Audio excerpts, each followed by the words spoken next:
না সেটা অন্য বিষয়। দেশের মানুষ যদি আমাকে চায় যে আসলে উপদেষ্টা পদে আমাকে চাইতেছে, সেটা আমি ভেবে দেখব। সেটা নিয়ে তো আর এখন বলতে পারতেছি না। আসসালামু আলাইকুম। কেমন আছেন সবাই? উপদেষ্টা শোতে আপনাদের জানাতেছি সবাইকে স্বাগতম ও অভিনন্দন। আমার সাথে আছে বাংলাদেশের অন্যতম একজন লোক, যাকে আপনারা নায়ক বলেন, গায়ক বলেন, যে যাই বলেন না কেন, ইনি আর অন্য কেউ নেই। আমাদের সাথে আছেন বর্তমানে হিরো আলম সাহেব। তো হিরো আলম ভাই কেমন আছেন আপনি? জি আলহামদুলিল্লাহ আমি ভালো আছি মোটামুটি। হিরো আলম ভাই, দেশের মানুষ আপনাকে উপদেষ্টা হিসাবে চায়। এই নিয়ে আপনার মতামত কি? এমনকি আপনি এই নিয়ে কি বলতে চাচ্ছেন জনগণকে? হ্যাঁ, দেশের মানুষ আমাকে উপদেষ্টা হিসাবে চায় সেটা আমি জানি।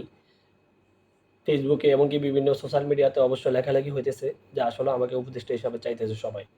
এই বিষয়গুলো আপনারাও হয়তো অনেকে দেখছেন। তাহলে কি আপনি চান না যে উপদেষ্টা পদটি আপনাকে দেওয়ার জন্য? এমনকি আপনি কি নিজেকে নিজে যোগ্য মনে করেন না?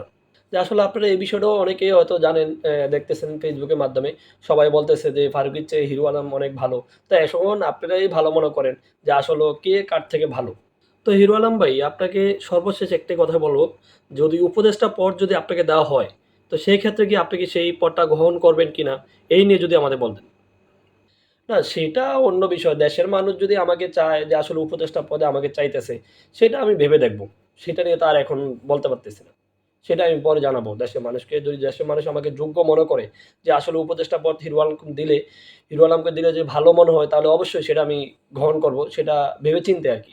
মানুষ চাইলে সেটা আমি ভেবেচিন্তে দেখব আরকি। দর্শক, আপনারা দেখছেন উপদেষ্টা শুতে আমাদের সাথে ছিল হিরো আলম সাহেব। এমনকি তার মুখ থেকে শুনলেন যে আসলে উপদেষ্টা পদটি সে নিতে চাচ্ছে কি চাচ্ছে না। এখন আপনাদের কাছে প্রশ্ন রইল যে আসলে হিরো আলমকে কি আপনারা উপদেষ্টা হিসাবে চান কি চান না? সেই নিয়ে প্রশ্ন থাকলো আপনাদের কাছে।